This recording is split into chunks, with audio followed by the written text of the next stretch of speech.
On repart les amis, on repart avec une de mes marottes. Ouais, je suis passionné par ce sujet, j'en parle à peu près... alors là, je me suis un peu calmé, mais il y a un moment, Cyril Pierre de Gaillard donc, est avec nous. Bonjour Cyril Pierre. Bonjour.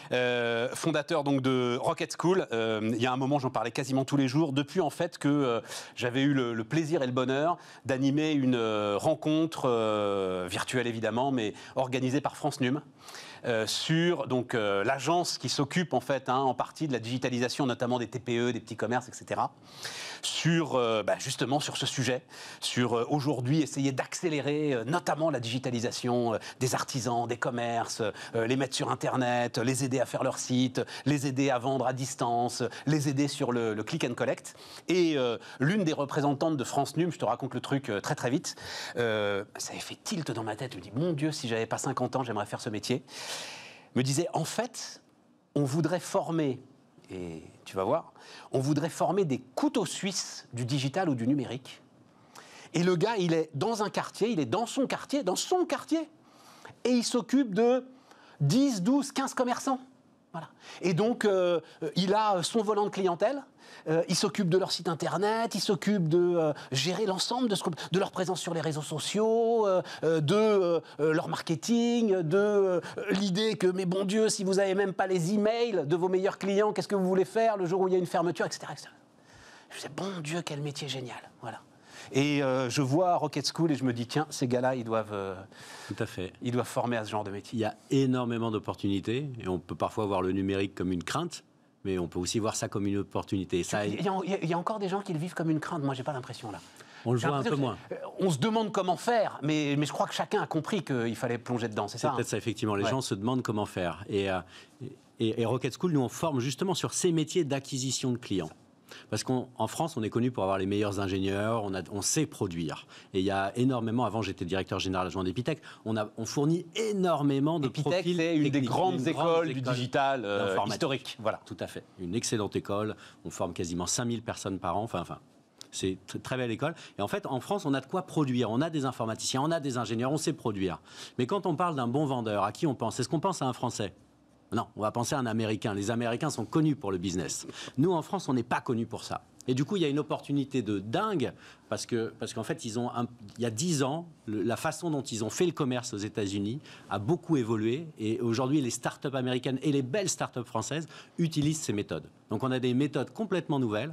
Il y a un livre qui s'appelle The Predictable Revenue, qui a été écrit par Aaron Ross, qui commence à dater un peu, mais qui explique comment est-ce qu'on fait pour passer à la vente 3.0, à la vente d'aujourd'hui, à la vente des startups où on utilise le numérique. On n'a plus de bottin. Mais aujourd'hui, il y a plein d'outils, il y a plein de façons pour mieux identifier ses clients, pour trouver leurs contacts, pour les appeler personnellement, pour les engager plus facilement. Et tous ces métiers, aujourd'hui, sont en tension énorme. Déjà, les commerciaux, c'était en tension. Ouais. Aujourd'hui, avant de venir, j'ai regardé sur Pôle emploi 50 000 offres. À fond. 50 000 offres de postes et l'ensemble des professionnels de la vente disent qu'il en manque 200 000. Et de l'autre côté, on a quasiment 3 millions de chômeurs.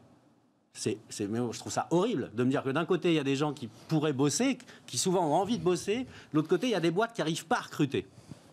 Et le concept de Rocket School, c'est un peu de faire le trait d'union entre ces deux mondes. Entre les gens qui ont envie de bosser et qui ont la personnalité pour être des bons vendeurs, des bons growth hackers, je vais utiliser 2-3 gros mots, mais des bons dans le marketing, chercher la croissance, dans le digital, qui vont chercher la croissance. Ouais, mais quand on emploie des mots comme ça, tu vois, alors j'adore moi, le revenu prévisible, growth hacker, etc.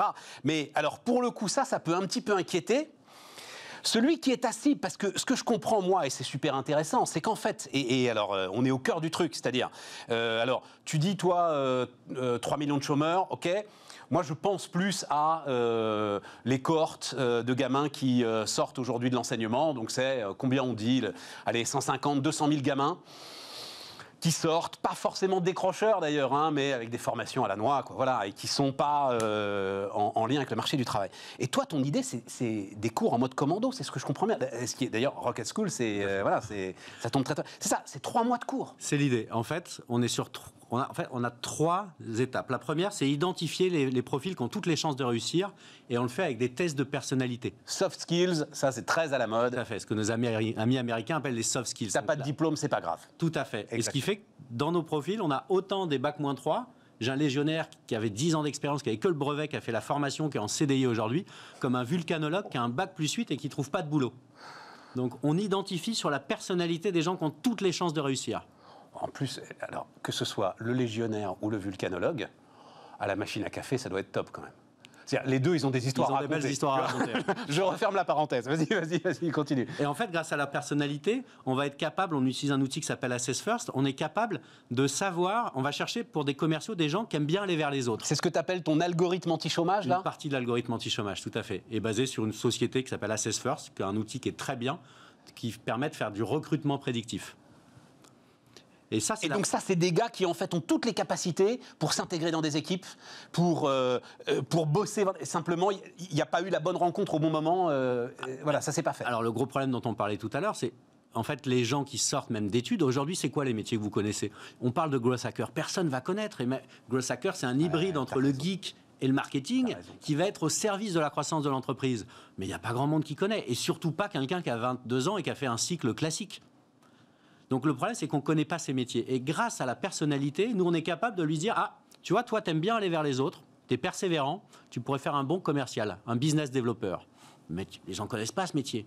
Quelqu'un qui est curieux, qui aime bien creuser, qui aime bien chercher, qui aime bien faire les choses en gros, pas forcément dans le détail, donc il va creuser 10 trous plutôt qu'un. Ben on va lui dire, toi, tu pourrais être growth hacker, tu vas pouvoir, tu as un côté curieux, tu vas chercher plein de petites pistes pour trouver de la croissance. Et une fois que tu en as trouvé quelques-unes, tu creuses à fond. Cyril Pierre, alors Epitech, pour le coup, ça m'amène à la fameuse école 42 de Xavier Niel. C'est-à-dire, c'est le gros sujet aujourd'hui. Vous vous adressez aussi à des gens. Alors, je pense toujours aux gamins qui peuvent avoir aujourd'hui 20-25 ans. En fait, en plus, ils sont, pour beaucoup d'entre eux, dégoûtés des études. Il y a une sorte de culture de l'échec qui s'est installée en eux.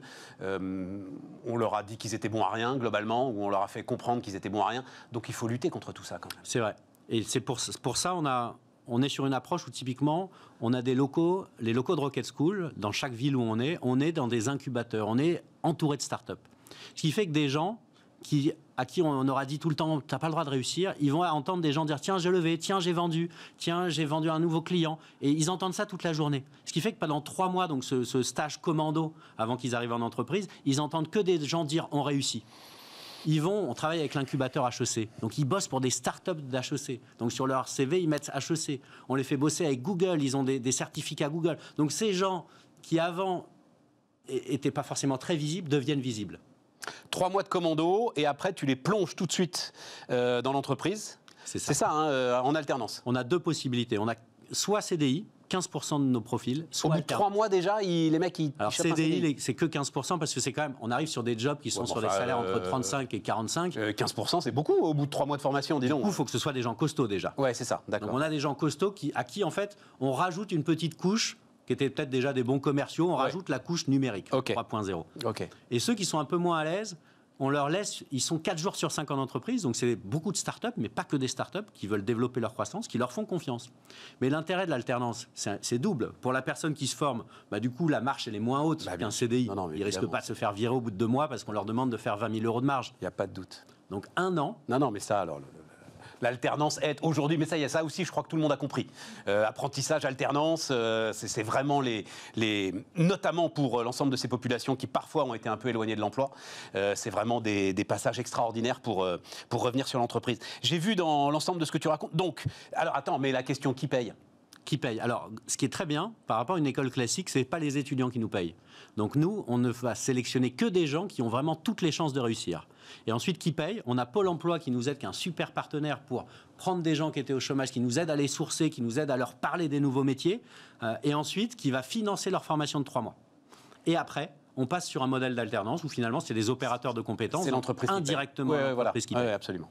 Mais ce qui, pour nous, est intéressant, contrairement à une école privée classique où on va globalement, l'étudiant paye, donc on va plutôt accepter plus ou moins tout le monde selon son classement. Nous, on s'en fiche. On peut prendre que des gens qui ont toutes les chances de réussir. Oui, et puis il faut surtout prendre des gens qui n'ont pas les moyens de payer. Et accessoirement, l'objectif qu'on veut faire... Moi, avant, je suis également professeur affilié à HEC. J'adore HEC et Epitech, mais c'est des écoles qui coûtent très cher. Et donc, ce qu'on a voulu faire avec Rocket School, c'est associer école d'excellence et inclusivité. Donc, pas de recrutement sur diplôme. Donc là, tous les gens qui nous écoutent, qui ont envie de se reconvertir, potentiellement, peuvent postuler. Ouais, tu dis jusqu'à 50 ans. On a un profil de 55 ans. Ah bah oui, parce que c'est ce que j'étais en train de te dire. Et alors, et après, enfin, a priori, on n'est pas encore...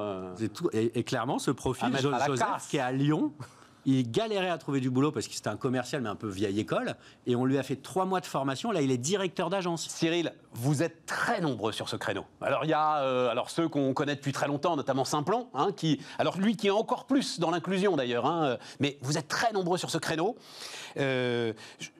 En fait, je ne comprends pas que ça ne décolle pas vraiment. Depuis le temps, ça fait 2-3 ans que je vois énormément d'entrepreneurs comme toi qui démarrent à peu près sur le même schéma. Et il est génial, ce schéma. Oui, alors, parce que j'ai vu que tu faisais la moue quand je te disais ça décolle pas vraiment. Oui, ça décolle. Ça décolle. En 2 ans, on a formé 700 personnes. On est sur 4 villes en France. On ouvre dans notre 2 voire 3 villes de plus cette année. Ouais. Aujourd'hui, je suis en capacité à répondre à une demande d'entreprise sur 3. On est sollicité tous les jours par des boîtes qui veulent recruter parce que les boîtes veulent vendre plus. Donc elles nous sollicitent. Et nous, aujourd'hui, on se développe, mais il y a de l'humain derrière. Donc on peut pas, c'est pas un algorithme ou c'est pas un programme informatique. Et puis il faut que ta formation elle soit solide. Il faut que le gars il soit vraiment compétent quand il sort. Ah bah oui, bien sûr. Et du coup, en 2 ans, on a formé 700 personnes. Ça va quand même relativement vite. Ouais. Simplon, ça marche aussi très bien. Mais bien sûr, mais tout ça tourne. Mais justement, vous êtes tellement nombreux. Enfin voilà, Mais c'est une des forces. Et Simplon... Enfin, c'est une des forces où en même temps, ça peut aussi dérouter, encore une fois, un public qui a un rapport aux études, à la formation, à tout ça qui est compliqué. Il faudrait qu'ils te voient, quoi. Voilà, c'est ça, c'est pour ça que c'est vient de venir, la NASA, tout ça, machin. Les gars, personne va vous juger. C'est ça, le truc, hein. Ils sont un peu traumas, quoi. Alors, il y a beaucoup d'écoles, mais il y en a beaucoup dans le code du Simplon, Wild Coast School, 42, la plateforme à Marseille. T'as raison. Et en vrai, et ça, une fois qu'on a un produit, il faut le vendre. Ouais. Et ça fait des années. Moi, je voyais ça à Epitech. Je me disais, quand est-ce qu'on va arriver au point d'équilibre? Et là, il y a des écoles partout pour former des codeurs. Et donc, du coup, aujourd'hui, une entreprise qui veut créer un produit peut le faire. En plus, il y a le no-code qui arrive, donc il y a plein de solutions. Mais une fois qu'on a un produit, il faut le vendre. Et en France, on n'est pas bon là-dessus. On va créer un produit, on se dit, bon, comment je fais pour le vendre? Non. Et puis là, tu as l'ensemble des commerçants, pour le coup, les premiers des vendeurs, ils ont compris qu'il fallait qu'il se passe quelque chose sur le digital. Clairement. Franchement, cette histoire d'adresse mail, moi, je suis tombé de ma chaise, quoi.